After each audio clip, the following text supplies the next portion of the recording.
Hey there, listener. Welcome to the Deep Share Podcast. I'm your host, Andy Rouse, and for the last couple of decades, I've slowly been opening my eyes to a very different world than the one I grew up hearing about. And the more conversations I have with interesting people, the more mystifying this world becomes. So without further ado, let's get deep. We've got science to celebrate! Demons bliss now! After what, baby? Come on! There is rebellion in the wind. It will crush. Everything I've said is true. It's real. Dinosaur fossils? God put those here to test our faith. A damn lie. I saw them with my own eye. Did IQs just drop sharply while I was away? We did illusions, man! None of it is true! I'm not insane! This is mass madness, you maniacs! In God's name, you people are the real thing! We are the illusion!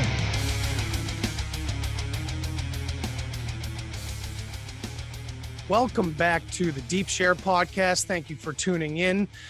Today I have a wonderful guest who I've known for a couple of years now, and she's helped me out a lot. Miss Michelle Freed, how are you?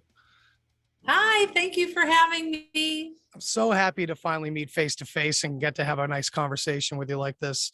It's been 2 years since we got to talk on the phone, and we got cut off then. Right. And we were like totally like, it was so excited. These conversations, it's like, you know, you want to have slumber parties and just stay up all night and talk about the depth of all these things. And sometimes our family and friends are kind of sick of us talking about it. So we get so excited when we find somebody that's like, yeah. Right. So yeah, it was pretty fun. So a little bit of background is that you and I started talking because you represent your media company and you were offering some great guests that some of which I hadn't even heard of at the time. And like Mr. Les Velez, I love that man. I want to have him on again. So you and I just happened to start talking a little bit of details at one point, and then it burst into, we need to talk on the phone. And we were talking for like a good 20 minutes. Yeah, we were like on the 10th level by the time we ended up getting cut off. So I'm glad that we could sit down and finally do this. For those who don't know, could you give a little bit of background into what you do and who you are? So I don't remember dates right now, but I was in the process of a divorce, and I was in the point where I had to figure out, okay, I have to work for myself now. What am I going to do? And I had taken some remote viewing classes from, some of the ex-military guys, and I seemed to have a knack for it. And I started to help them because my background's in marketing, and I wanted to get them on radio shows. And so, and because I had books and I wanted to help them get the word out. So I thought, I'm always a type like go big or go home. So I reached out to Art Bell, and I'm like, oh, I got this guy I want to pitch. And I sent a whole nice email, and they got back to me. The producer talked to me for like an hour. He's like, this looks good. This is great. And we'll have somebody call you back. Well, time was like going, and they never called me. And then finally, like a month later, I got a phone call from the host at the time, Heather Wade. And she said, she's so sorry that she lost her producer, and she really likes this guy and wants to book him on the show. And so I'm already like still frozen on, we lost our producer. I'm still hanging on to that. And I'm like, hire me. And she's like, what? I'm like, hire me, I can do it.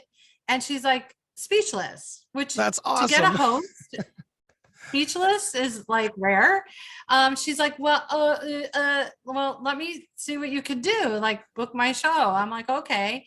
So in 2 days, I booked 2 weeks of shows, and she was doing a show every day. So that was 10 people I got like at my fingertips. And Art Bell, because he ran the show, he was the executive producer, and he said, hire her now. And so that's how I got my start. working with them and riding that,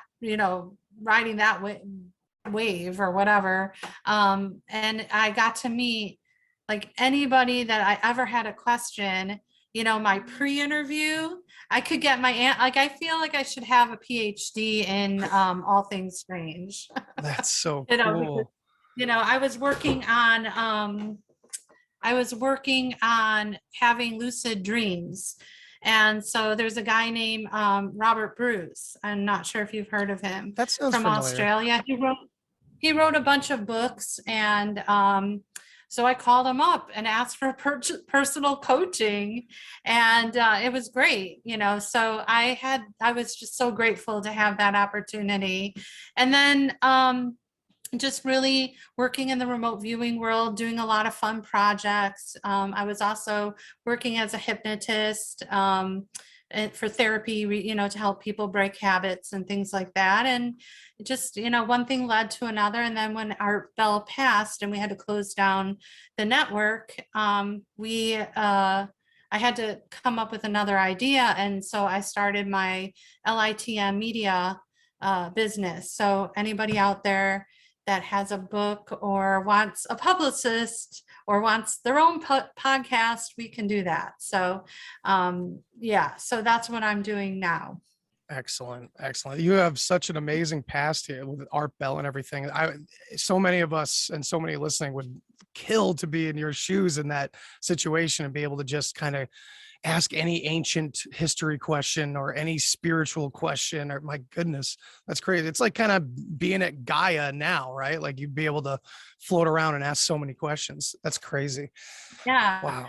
Can I tell you a story with one of those? Yeah, please do. And it kind of goes into what I was just saying.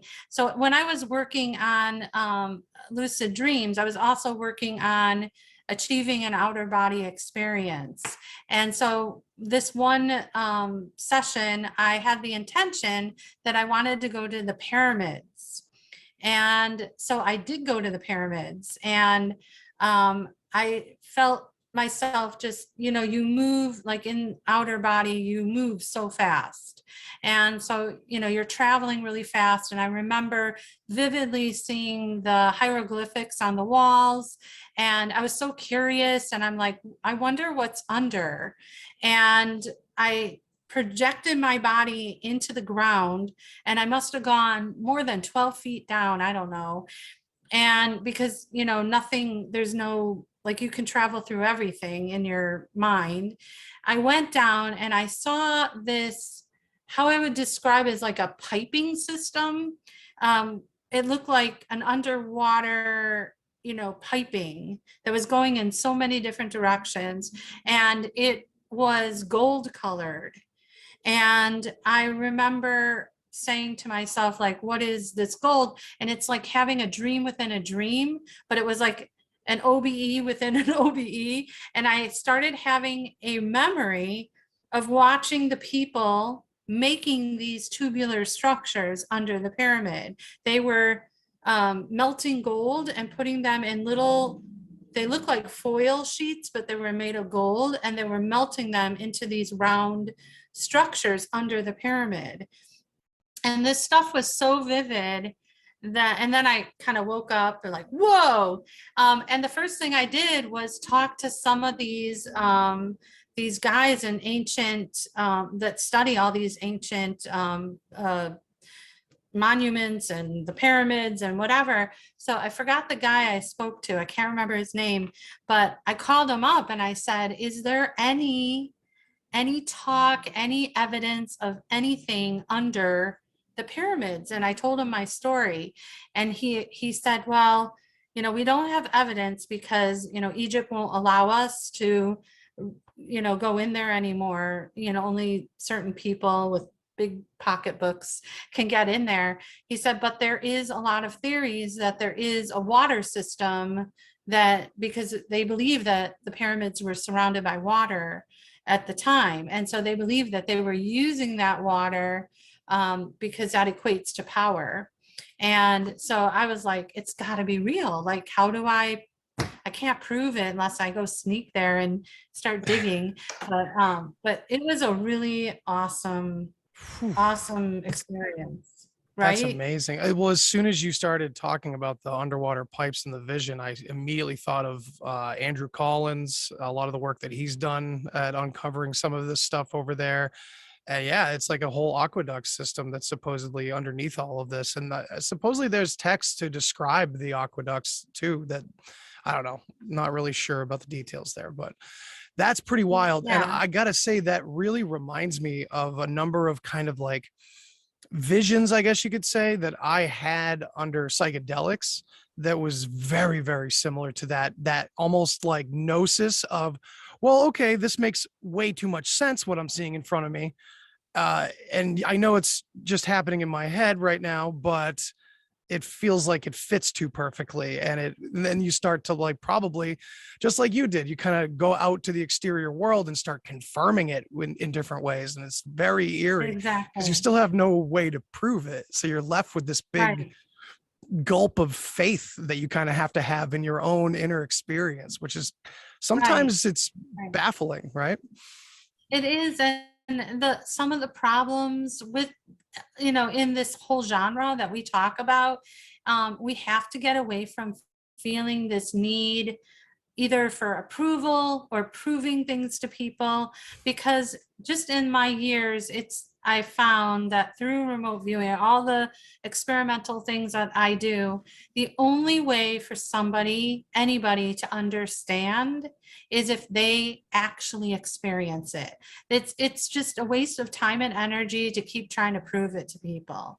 And so you have to, on some level, just be confident that your experience was something real and that you choose to believe it. And it's always nice to have validation from experts, just so you can get some kind of validation. But to Mm. prove or get approval from people, I think that people need to, stop doing, just stop doing it.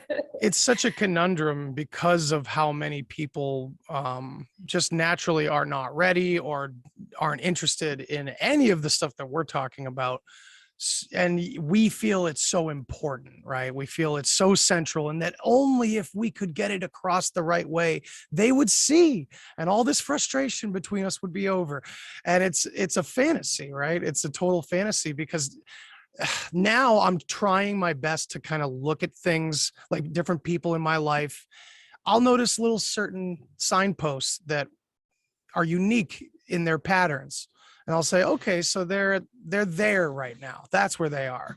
All right, well, Yeah. so be it. That's where they are right now. It's kind of a hard pill to swallow when it's people you care about sometimes, but yeah, it's Yeah. a challenge. I mean, that's the thing we talk about, like, actually, when we're talking about hypnosis in general, is we talk about the two, like, we have like a line, and we talk about the most extreme emotions on both sides. And one side is fear. That's the most extreme, the fear of loss. And on the other side is unconditional love, which is acceptance. And, if you're anywhere outside or in the middle, if you're closer to the fear, you're in this place of defensive. You're defensive of fear of losing a belief, losing someone, losing whatever it is. So the idea is to be staying on the love side, because just accepting everyone, like, if you don't want to believe it, I accept it, like, okay. And this is how I would love to see the world operate, is in that half, of just accepting everybody, like, and in any area of life, any of the political issues, anything, if we can just stay in unconditional love and just accept everyone, because, it's interesting. I find it interesting to hear, all the different sides. And I also like to be challenged, Yeah. because it helps me either firm my opinion or change my opinion. And I think these are important things. Absolutely. And, so maybe to a certain degree, we share our experiences and share our wisdom, but we don't bat it over the head, bat people over the head with it, because trying to just discuss in a calm way perhaps can bring about this challenge, this opportunity for growth on one or both sides, right? Right. But also, even on a deeper level, it could be this primal idea of contrast itself, right? Like, it's almost like we're kind of come here by choice or not, whatever we believe in that realm, but we're here and we are constantly experiencing like contrast. That seems to be like a central theme. What do you think about that? Contrast is one of my favorite words. Ah, I'm working with people and I say that word, you should see the shift in their faces when they get it, because it's like that answer to that question, why do bad things happen to good people? Contrast. contrast. You have to have, you have to feel both sides, that's how we are. That's a human. You have to feel both. And you don't know how good gets until you get into bad. And also mistake, like I always say, goof with confidence, because I feel like your words are so important because they kind of affect your mind and body connection, is how you speak. And that's a really important thing. So contrast is really, embrace it. It's something to be embraced. It's something to be okay with. Again, you're staying on the unconditional. You're accepting contrast. That's where you want to be, on that side. So yeah, contrast is king. It's like a unity. It's like a unity encapsulating duality. It's perfect. Unity. It's a unity duality. Yeah. Right. Yes. It's the paradox, right? Exactly. It's that, Yeah. the, what's it called? The toroidal forces, they kind of look like they're working against each other, but also together. But anyway, Yeah. let's talk a little bit about hypnotism. Actually, I would love to hear about some of your experiences with hypnotism. I'm fascinated by abduction stories and things like that, and I often wonder if hypnosis of some kind would be beneficial to me, because I am left endlessly spiraling sometimes, desperately trying to have more clarity about some of my psychedelic experiences, because I feel like all these authors that came back from these revolutionary trips wrote so many books and were able to put it into words so succinctly, whereas I came back and I feel like I have massive holes in my experiences where I was supposed to take something back from it, and it feels Right. like my mind repressed it on purpose. So would hypnosis work on something like that? Yeah. Yeah. I'm what I was taught. I don't want to get into a big lecture, but I'll see if I can shorten it a little bit. But one of the things we start learning about is how our mind works. And in normal science, they kind of segregate to conscious and unconscious. In hypnosis, we kind of add a separate one called subconscious. Okay, so just really quickly, conscious is when you are aware, you are analytical, you're judgmental, it's critical thinking. Then your subconscious is a place of permanent memory. I kind of think of it similar to like the Akashic records. We have permanent memory. Everything that has ever happened, ever will happen, has happened, whatever, all time, and including yourself, is all stored in your subconscious. And then, and in addition to that, and why I talked about how important our words are, is that the subconscious doesn't know any other language than feelings, emotions. So any word you think of or anything you say is connected to an emotion. So like if so if I say, recall the last time you felt sorry, a lot of people, I would say, how does that feel?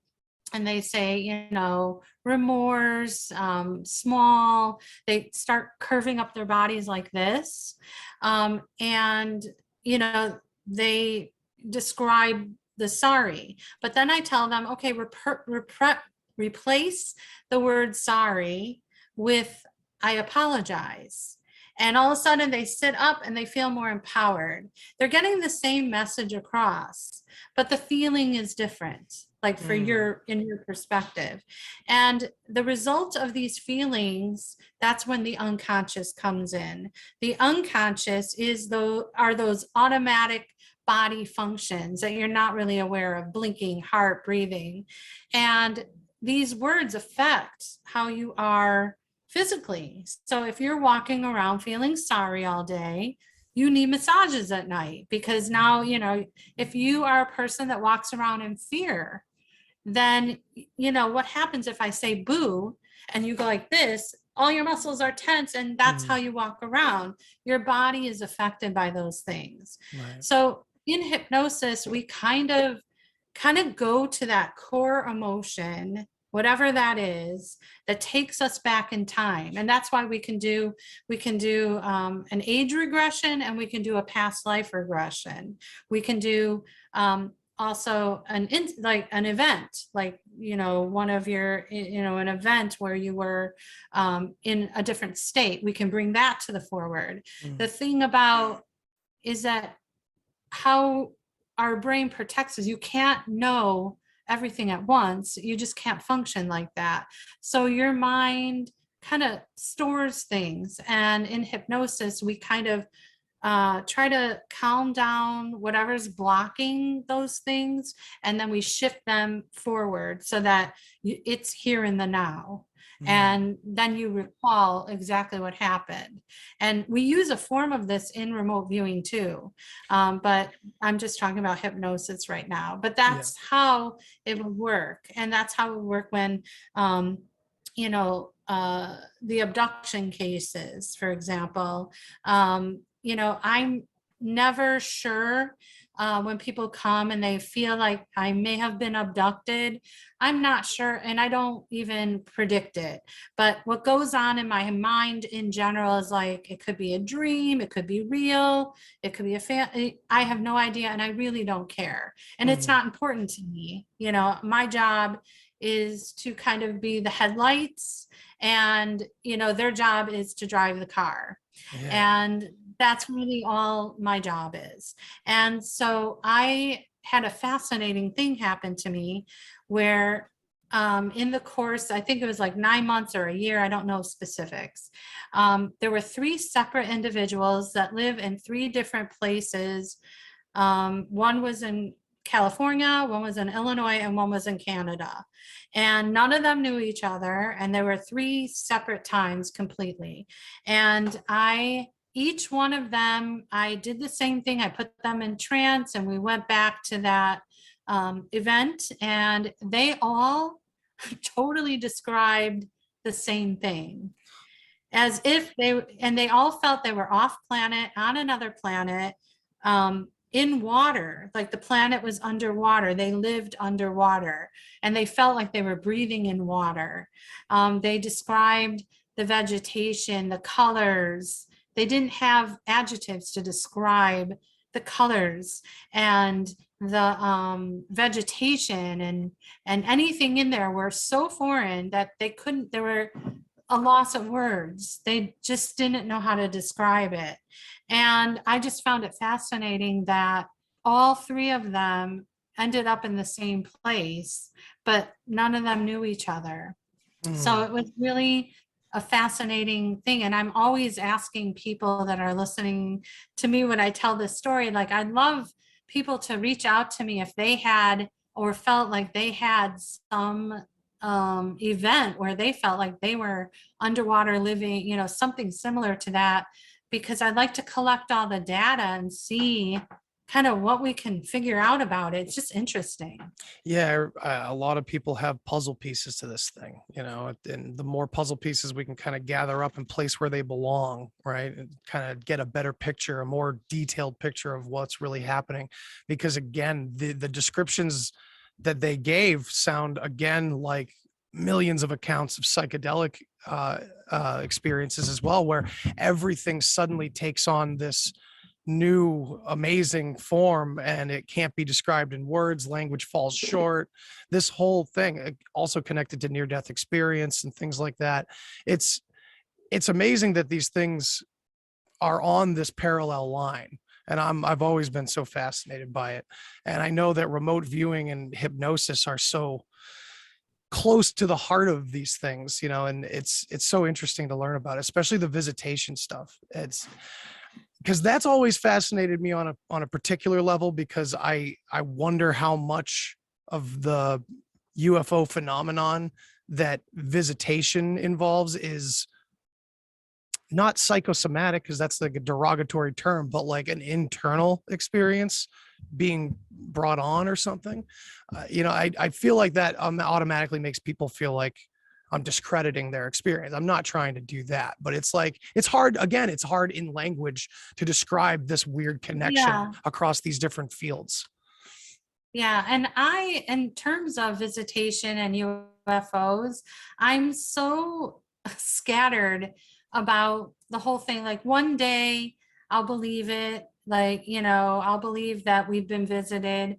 But the other day, because I guess I'm a skeptical believer, and it might be contradictory, but I'm very sciencey. I like kind of, how can this happen? And I guess my most common thoughts are that if there are, I definitely believe there's life. It's just so huge. Right. There is definitely life. But my question is always, because of the science, is it possible for any other being to travel this far and in some kind of body similar to what we think we have, or anything? Is that even possible? So my thoughts go to interdimensional, like traveling in your mind, like, that I feel will be the way that we're going to travel in the future. We're going to have some kind of technology that kind of boosts it up or something, and then we'll be able to travel that way. And then other people traveling, through a portal or, something like that. But actual crafts I'm just not sure about that. It would be cool, but I'm questionable about it. I feel like we have a mixture of, secret projects and legitimate unexplainable phenomena. You know what I mean? It's a little mix of both. And I Yeah. think those in charge kind of know that duality is going on, so they can easily play They with like it. that. Yeah. But it's interesting the Yeah. way you put that. Somebody, Oh, go ahead. Yeah. no, you go. You I was just go. going to say, it's interesting the way you put the traveling through dimensions, because I feel like a lot of when we say aliens from other dimensions, I feel like people are still thinking too sci-fi, like they're going to have a portal gun like Rick and Morty, and they're going to walk into quote unquote other dimensions. But I think some people, maybe I'm, I don't know. If people don't understand this, it's like, there is no other dimension that would have this density and this physicality and this, configuration. Am I onto something there, where it's like, what if aliens are on some other planet and they're very advanced, so they're always partially in some sort of etheric state? So maybe when the CE5 and stuff like that, when we reach out, perhaps, or even if we unwillingly reach out unknowingly, maybe that's how the communication opens up, and we're, it's travel, but it's, people need to drop this whole physical travel. Like, you're not taking your body into other dimensions. And quantum physics backs that up completely, because I'm always, talk about sci-fi, I'm always imagining what another universe would be like, and having all the laws of nature being completely different in another universe. Like, does gravity exist? Is it even a thing? Is oxygen what you would breathe, or do you breathe, something else? I'm always trying to push my mind into imagining what another universe would even be in another dimension or whatever. Those are cool things to think about. And for me, they're all kind of sciencey, because, I kind of want to make it as fantasy and realistic at the same time. Yeah, You yeah. know, is it possible? But yeah, I think, you're right. And then I know you mentioned that you're really into Bigfoot, and there's a lot of people that, there's some that believe that it's an actual creature that exists here. And there are some people that say that because we can't get a lot of evidence of them, that they're popping in and popping out. Right. And so that's kind of an interesting thing too. Definitely.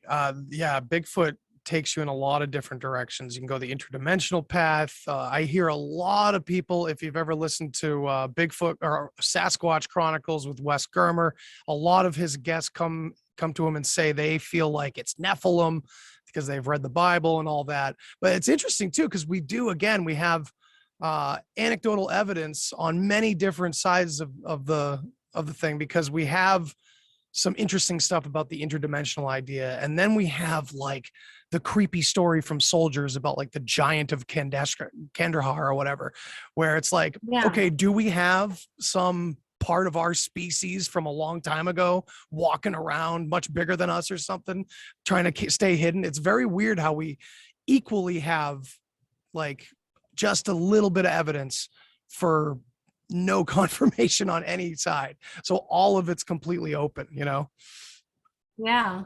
definitely. But yeah, let's we could talk about Bigfoot. I know that you've done some remote viewing exercises, and one of them was to locate Bigfoot. You didn't know at the time, right? Right. So the thing, the one thing I want to get across about remote viewing, again, it like leans towards kind of sciencey. So we use a lot of sciencey words like blind and double blind and triple blind. And so my sessions are usually that I don't get any, like I have no idea except for some kind of random target number that they assign to the target. And so the person that sets up the project they could, I don't know how, they could put it in an envelope. They'll put, tasking, and they'll say, is the, get a Patterson Gimlin footage a hoax or the real thing? I never see that. Well, I don't see that until I'm done. So I don't see that at first. And then they'll assign a number to it. And then all I get is the number. So I don't know anything else. They'll just say, okay, Michelle, do your thing. The number is, 42137649, and then I follow the protocol. So there's different steps. So we sit down with pen and paper, and we write down our perceptions. We sketch things, whatever comes to us. We tap into our senses, like we're reaching out, like projecting our subconscious to the target, whatever it is. So you get like wacky stuff that, comes in, and you just fill out. So if anyone looked at the raw data, it would be like, what is this? But then at the end, we write up a summary, and then things start to make sense. Mm-hmm. So as we follow that protocol, we get a lot of really good information. So in this case, this was a different kind of remote viewing where I had a monitor, and we were sitting like you and I are, and he was just directing me. And it was I think I was like kind of in the training for the end of my training phase. So I was getting better at it, pretty good. And so he gave me the target number, and the first, it felt like it hit me like this, was the description or the observation was I felt a large, huge female. And it didn't make sense in my mind. Like my left brain was trying to make sense of my right brain, and they were having a big fight. No, I'm not schizophrenic. But it's okay. I'm not, I know. But they were kind of fighting because they were like, the left brain goes, no, this should be a man. And the right brain's, nope, it's a woman, And so, I learned through doing remote viewing, I gained a sort of confidence about myself, like trusting myself and trusting that gut feeling about things, which I never had before.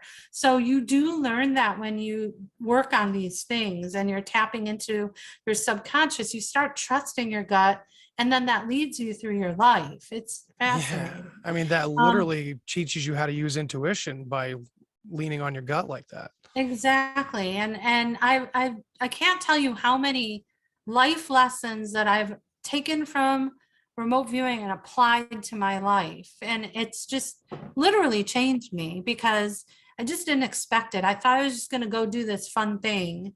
Mm. And I just evolved. I just changed. So anyway, so I said, no, it's a woman.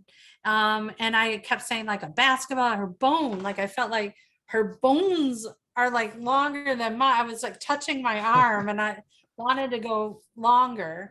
And so the monitor said, okay, stand up and I want you to blend with the target. I'm like, okay. So I imagine that I'm the target. And he's like, okay, touch your body and describe. So I did, and my arm, well, I explained that my arm was going long and it felt very hairy. And I think I thought a split second, like, is this Bigfoot? But then I'm like, but it's a girl. Like, how can it be Bigfoot? So then I just dropped that and I just kept going on and describing. And finally, it was pretty clear that it was Bigfoot. And then he started asking me, like, he started going off the target and trying to get more information from me. And he was just asking about the origins and things like that. So I started coming up with, and I don't know if it's true or not.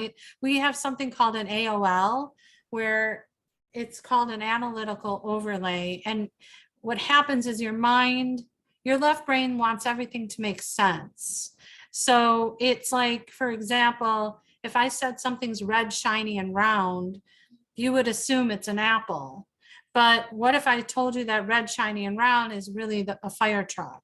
So what happens, and this is why it's not 100% reliable, is because we're human and our left brain wants everything tied up in a cute little bow.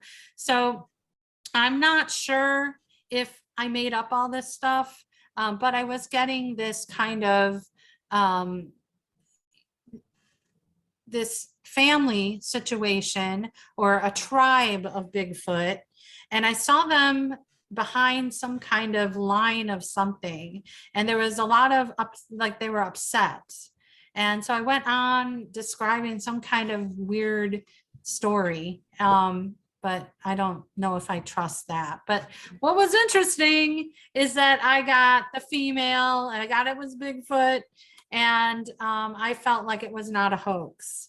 Because it's just, I mean, to me, the fact that I kept sticking on female because they believe it was a female in that footage. Right. And so, yeah. So I think that was a pretty good session. Wow. Did you have a Yeah. feeling if when you embodied the Bigfoot, did you feel like you were from the earth or from another dimension? I actually, it was earthy. And there was like anger. There was like, I felt some anger and some contention, like some kind of tug of war feeling I felt. Overall, I don't know what it was about. Like we didn't go too much because I answered the target. Right. He asked a few more questions, and but we could, like that's the thing, you could go back in with a new question, like put it back in the pile of targets and then come back and whatever. Another one, this is a cool one, I'll tell you. I don't know if I put it on there. But we were asked to, in I think 2019, was that before the Olympics? Yeah, the Olympics were 2020. Okay, so we were asked by Homeland Security to, and I didn't know it was Homeland Security and I didn't know the target. I'm just telling you now, but they were asking us to remote view the top threats of the Olympics in 2020.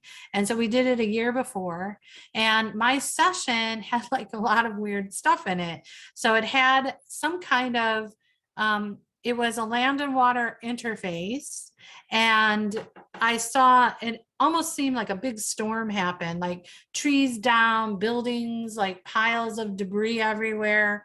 And then it shifted into some kind of computer, like somebody sitting in front of a computer, and I kept calling it a virus, a computer virus.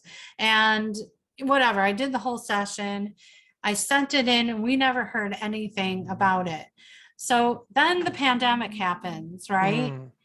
And so about like a year, like in 2021 or something, I started thinking about that session, because the Olympics, they never happened. So what were the top threats of the Olympics? Well, it was the virus. Yeah. It was, so my AOL, my left brain, knew computer virus. So it named it a computer virus, but it was a virus, a real virus. Oh, So wow. it was like, it was a little off. That's why it's not 100% reliable, because things can be a little off. But to me, that was like cool. That's you know, I'm really like, cool. Gave me chills. that was cool. Yeah. You know, when you say it can be a little off, it's not fully reliable because we're human. I wonder, what do you think of this? That maybe it's because of the state that we as humans are in our contemporary world. You know, I often talk about the idea that, well, I talk about generational trauma a lot, and I talk about how that even could come from a very physical thing that happened to the planet. We could have all gone through it at once together and just caused a ripple effect of horrible living for thousands of years through every family on the planet. You know, how these things could come about.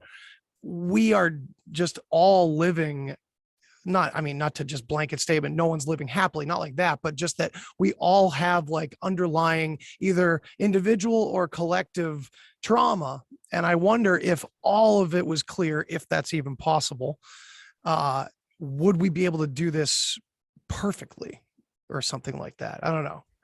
I mean, I think there's potential. You know, I think that we are at this point in time, and it doesn't mean it can't be changed, but we're wired that everything should make sense, that as a human. And it was helpful because it helps us in a primitive way. I mean, that's how we would have to function. Like, we would look for patterns and then go from there. The best remote viewers are the ones, and it is possible, are the ones that let that go. The ones that can set aside the need to everything to make sense. And I can do it, and a lot of people can do it for just a half a second. Right. It's just hard to sustain it. You know, there are times where I'll hand in a session and I'm like, I have no idea what the session is. It's crazy. And then it turns out I was right on. And so that tells me, like, in that session, I was able to let that idea of, you know, it's hard for us to, you know, we are attached to our beliefs. I mean, it's like we hold on, like white knuckling our beliefs, and Absolutely. It's hard to kind of let those go. So I think it's about evolution as humans. I think it will happen as long as we keep pushing forward. And if we keep blocking and we don't do these things, then I think, you know, we're not going to move. But I think that there are so many people that are pushing it, and I have a lot of hope that we can do more of these things. Absolutely. This is similar to the duality of like all the amazing solutions we're coming up with, from like food forests to just better energy systems, but it's all still strangled by this old way that we've been doing as a pattern. You know, like alternative energy is like useless without fossil fuels. Like all these things are still dependent on the old system. So it's yeah, I don't know where I was going with there, but Well, remember this line I gave you? mhm. This line, it's because all those things are based in fear. Right. It's based in the fear of loss. Like people don't Absolutely. like change. And that's, we got to move everyone over to, I sound like a hippie, to the love. We all do when we get to this point because it's unavoidable. I remember even feeling that way, like after psychedelics, being like wicked into science. I was Mr. Science and loved that kind of stuff, but ended up like just the words coming out of my mouth. I'm like, is this 1967? Like, where am I? What am I? I sound like one of those hippies.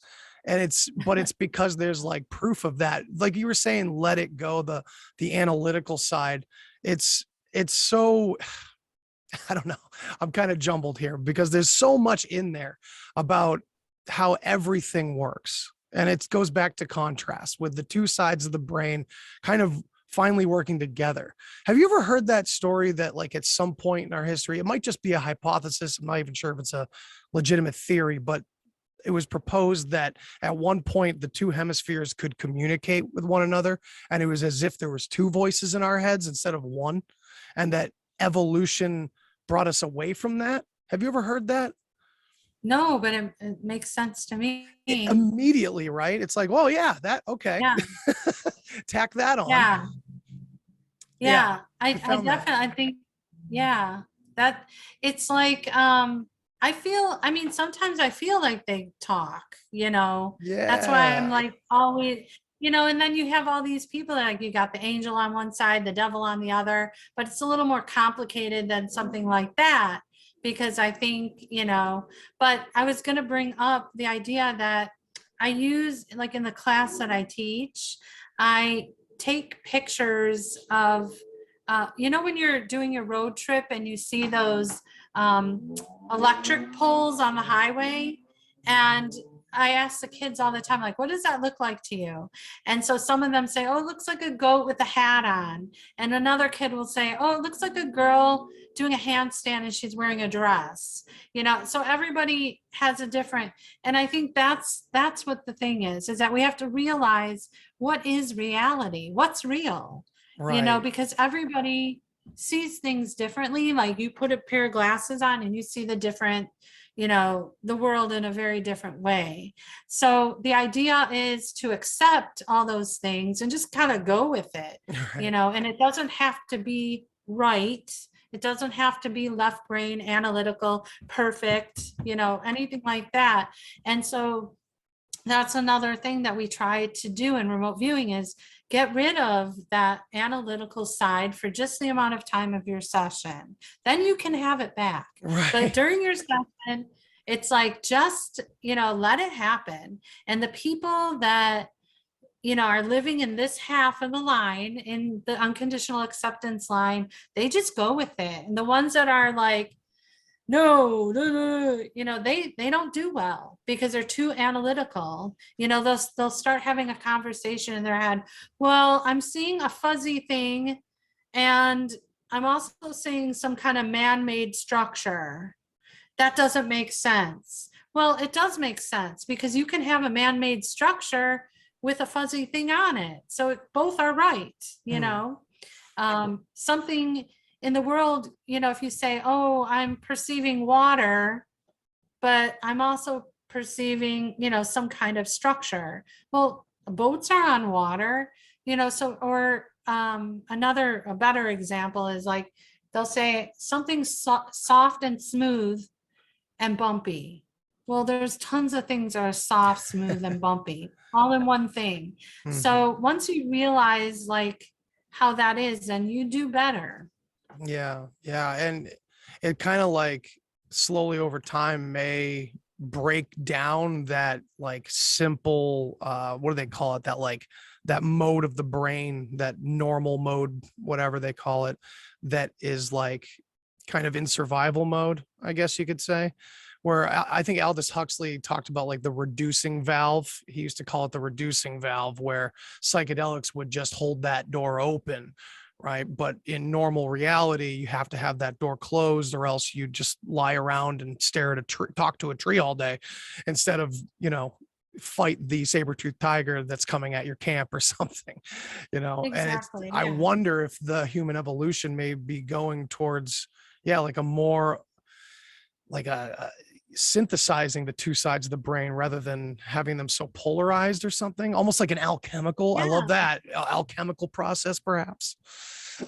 Yeah, for sure. I mean, I definitely think, we are heading in that direction because, if you talk, look at the group at large from back in, I don't know what year, but in the past, and then you look at people now, it just seems like more people are open. Like, not everybody likes to talk about it, but they do think about it. Like, if you can grab some kind of CFO of a company, you might find that he has a guilty pleasure and he'll watch a paranormal show. Right. You know what I mean? But he won't tell everybody.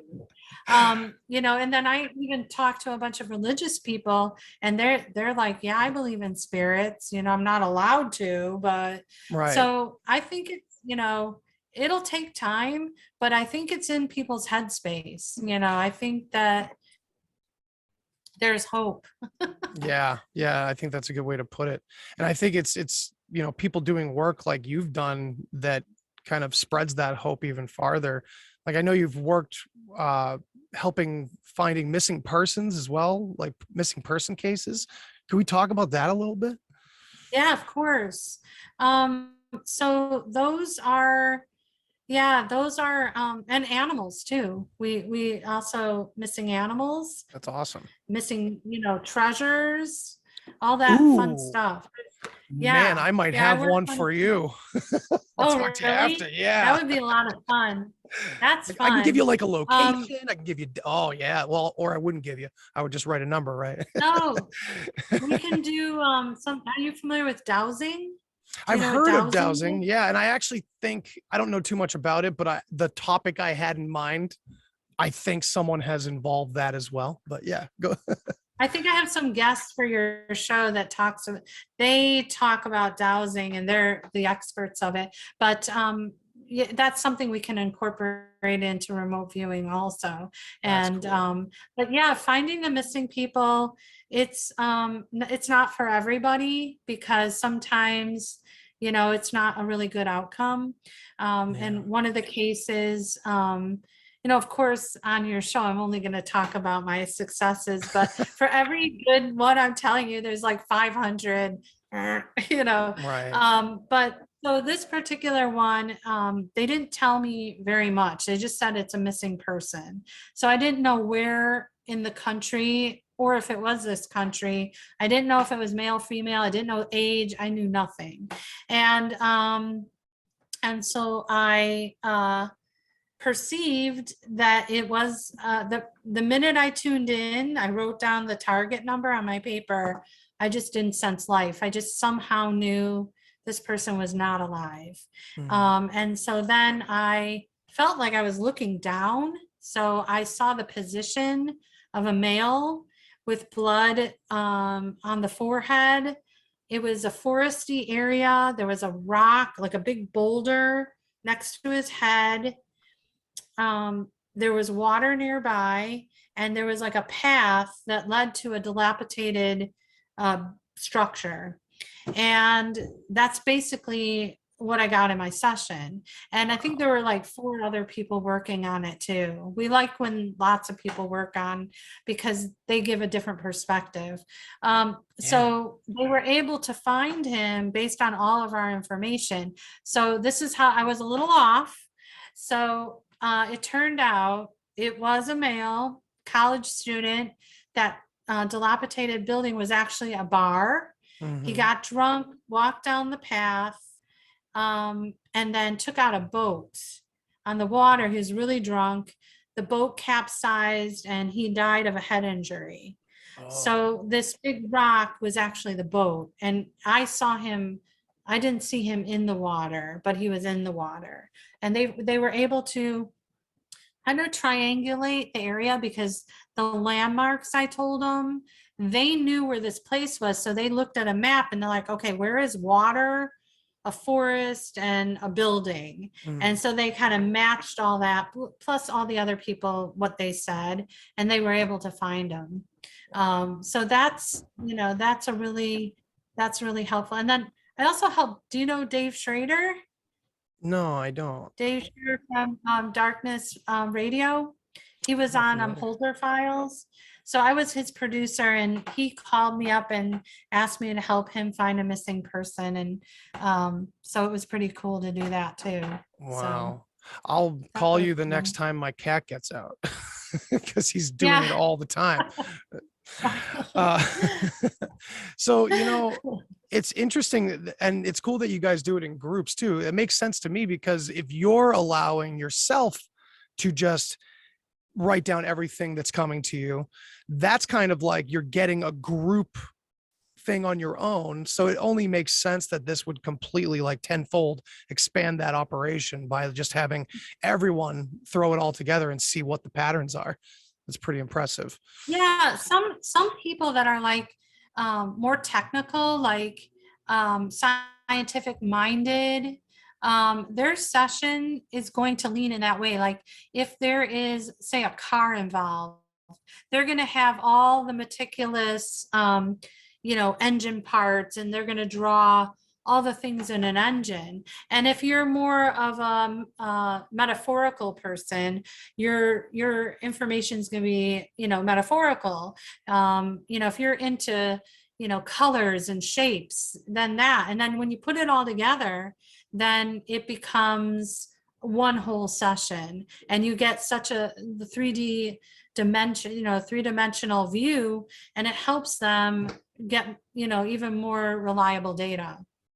That kind of reminds me of the movie The Cell with Vincent D'Onofrio and Jennifer Lopez from back in the day. It was about remote viewing, and it showed how different everyone's minds were. Their own styles, their own wallpapers, right? Like everybody has their own language to express themselves by. That's really Right. cool. Yeah, we find that people that are introverted will not see people. We can give them a target of a whole, some athletic game, a basketball game. They won't see people. People that are extroverted only see the people, So, you're the one, it's an extension of you when you're doing your session. So it's pretty incredible. And there's a whole other area where people are using, it's called ARV, associative remote viewing, where they're using it because a lot of people come up to us like, well, if you're psychic, why are you winning the lottery? Well, guess what?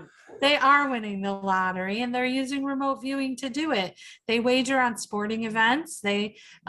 People in corporations will hire us to let them know what stocks to go for. We do the stock market. Is it going up or down? Baseball over under. And then they have horse racing they do, and the lottery. And I know someone that actually, I think she won like either 100,000 or 200,000 in the lottery. Wow. So it can be done. I was looking up a quote. I don't remember who said it, but it was millionaires don't need astrologers, billionaires do. And I think it was either a Rockefeller or I think it was JP Morgan actually, which is just interesting as hell. That's pretty cool. Oh my God, that's good. So before we wrap things up, I know we didn't cover everything, but kind of like an overall question I wanted to ask you about remote viewing, and this kind of might spiral. Do you think that when someone remote views, when multiple people remote view, like what is this?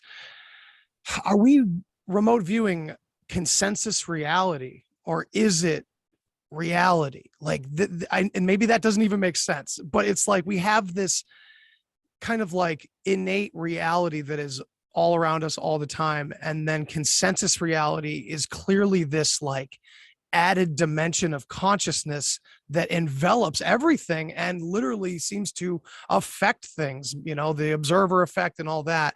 I'm just curious what your thought is from that odd Oh question. gosh, that's like a whole other show. But That's good. Part 2 coming you- soon. I'll tell you that the one that I was talking about where people are wagering on sporting events and financials, they're actually predicting the future. And so the question that we are analyzing all the time and doing experiments with is, are we changing the future? So we create a feedback loop. So I can't go into like how it all works and stuff. We don't have time, but it's like quantum entanglement. And so the broader question is, you take from remote viewing and apply to your life. Like, if I can look into the future and I see a choice I made, and then it was not really the optimum choice, can I send the information back in time to make sure that I don't do that? That's like the big question, like that we want to know. And the thing is that we have these conversations that go on forever. The people I talk to are like PhDs and professors and thinkers, and I'm just this little like me. And and at the end, we all say, well, we don't know how it works. We just know it works. Damn And right. that's how the conversation ends. It's but that it is trusting the gut, fun. right? Exactly. But the fact that, I have some peer-reviewed, I'm a co-researcher on some experiments we did with this exact thing. And we had I think it's a 70% hit rate where we used our dreams, and somebody would pick a photo, and we would dream about the photo, and they would place a bet. That's a short, making it short, but and that's written up. You can go to my website and read the articles on those cool experiments that we did. The fact that it's over 50% hit rate is incredible. I mean, we were making money, not a lot, because it was just for science. Right. You don't want to get too much bad karma or anything. Right. Well, that's the thing. When I hear money is involved and I can think mama needs a new pair of shoes, that gets me all flustered, and I don't do really well. Yeah, the ego comes in, right? Well, I want. And we're supposed to be able to train to let that part go. Exactly. It's not so easy because I like shoes. Yeah, understandable.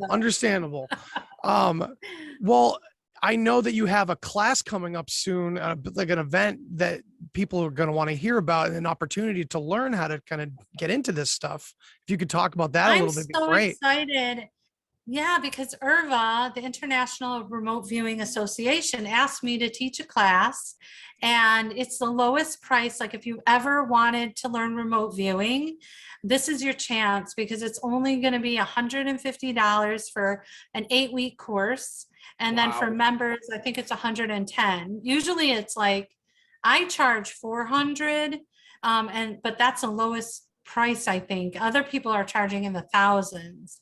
So you're going to get a really good class for eight weeks, and it's going to be fun because and interaction, a lot of stuff like that. And if you want to register for that class, go to irva.org and then go under, I think it's IRVA Ed, and then it'll take you to my class, and then just register with them there. So that's really cool. Yeah, I will definitely post the link for people. That's coming up soon. What's the date on that you again? You can take the class too. I know. September if I could, 30th. I'll definitely consider it. I've been very interested in this kind of thing for a long time. Remote viewing is fascinating. I remember when Third Eye Spies came out a few years back. I think Hal Puthoff and all those guys. That just blew my mind, because I had heard of Stargate. I had watched The Men Who Stare at Goats and all that. I didn't know really the ins and outs of what was going on behind closed doors for so long. It was amazing. So this has been. That's the whole thing is until you experience it, you don't understand. Like, you've got to do it. I had students in one of my classes literally emote. they were crying when they got the results and how close it was their very first session. And it was, very much like the target. And they like were crying and they're like, it works. I'm like, yeah. There It is does. everything's real. Yeah, it's all real. Yeah. So Well, stick yeah, I around. definitely encourage. Sorry. Yes, I was just going to say stick around because I definitely want to just give you a little teaser of this idea I have for a remote viewing thing. But Okay. before we go, please tell my audience where they could find you. And I appreciate you so much. And I'm so glad we finally got to do this. Me too. Me too. So I have two websites. The one that's for remote viewing and hypnosis is butterflyeffectscenter.com. butterflyeffectscenter.com. And the other one, if you have a book and you want publicity or marketing or your own podcast, that's litmmedia.com. So there'll be two M's in there. So litmmedia.com. And Perfect. also tell me if you have a dream or an experience under the water. I want to hear about it. I feel like I should write into you and just write a bunch of my experience. Like, here you go, Michelle. Here's all 10 letters I'm sending you with, like, with all my crazy experiences. Yeah, See fill what it we can up. link Fill it up with. my emails. Sounds The more good. the better. There's always room for more. Definitely. All right, Michelle. Well, thank you again so much for joining us. And I'll talk to you soon for sure. And everybody, thank you so much for listening and catch you later. Thanks for listening to this episode of the Deep Share Podcast. If you want to hear more, then hit that subscribe button. Follow me on all the social places. And remember, think for yourself, but don't always believe what you think. Till next time. Human sacrifice, dogs and cats living together, that's hysteria. Enough, I get the point. You have meddled with the primal forces of nature. And you will atone. What do we know? What do we know? If I know what we know, then I can tell you what we know, and if someone else knows, okay? I mean...